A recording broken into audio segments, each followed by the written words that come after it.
ಕುಂದಾಪುರ ತಾಲೂಕಿನ ಸಿದ್ದಾಪುರದ ಹಳ್ಳಿಹೊಳೆ ಗ್ರಾಮದ ಸುಳ್ಳೋಡು ಸರ್ಕಾರಿ ಹಿರಿಯ ಪ್ರಾಥಮಿಕ ಶಾಲಾ ಮುಖ್ಯ ಶಿಕ್ಷಕ ಆತ್ಮಹತ್ಯೆ ಮಾಡಿಕೊಂಡಿದ್ದಾರೆ. 49 ವರ್ಷದ ಕುಬೇರ ಧರ್ಮನಾಯಕ ಯಾನೆ ಕುಬೇರಪ್ಪ ಆತ್ಮಹತ್ಯೆ ಮಾಡಿಕೊಂಡ ಮುಖ್ಯ ಶಿಕ್ಷಕ. ಚಿತ್ರದುರ್ಗ ಮೂಲದವರಾದ ಕುಬೇರಪ್ಪ ಹೊಸಂಗಡಿ ಕೆಪಿಸಿ ಕಾಲೋನಿಯ ಸರ್ಕಾರಿ ಕ್ವಾರ್ಟರ್ಸ್ನಲ್ಲಿ ಪತ್ನಿ ಹಾಗೂ 3 ಪುತ್ರಿಯರೊಂದಿಗೆ ವಾಸವಾಗಿದ್ರು.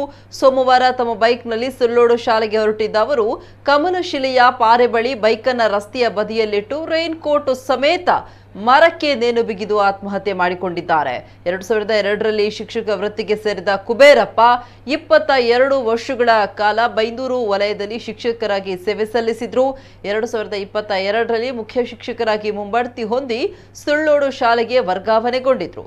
ಕುಬೇರಪ್ಪ ಹೊಸಂಗಡಿಯ ಕೆಪಿಸಿ ಕಾಲೋನಿಯಲ್ಲಿ ಹಿಟ್ಟಿನ ಗಿರಣಿ ಮತ್ತು ಕುರಿ ಮೇಕೆ ಫಾರಂ ಮಾಡಿಕೊಂಡಿದ್ರು. ಅಲ್ಲದೆ ಸಾಕಷ್ಟು ಸಾಲ ಕೂಡ ಮಾಡಿಕೊಂಡಿದ್ರು. ಚಿಟ್ ಫಂಡ್ನಲ್ಲಿ ಸಾಲ ಮಾಡಿಕೊಂಡಿದ್ದು, ಈ ಬಗ್ಗೆ ಸಾಲ ಪತ್ರ ಬೈಂದೂರು ಕ್ಷೇತ್ರ ಶಿಕ್ಷಣಾಧಿಕಾರಿ ಕಚೇರಿಗೆ ಬಂದಿತ್ತು ಎನ್ನಲಾಗಿದೆ. ಆತ್ಮಹತ್ಯೆ ಬಗ್ಗೆ ಶಂಕರನಾರಾಯಣ ಪೊಲೀಸ್ ಠಾಣೆಯಲ್ಲಿ ಪ್ರಕರಣ ದಾಖಲಾಗಿದೆ.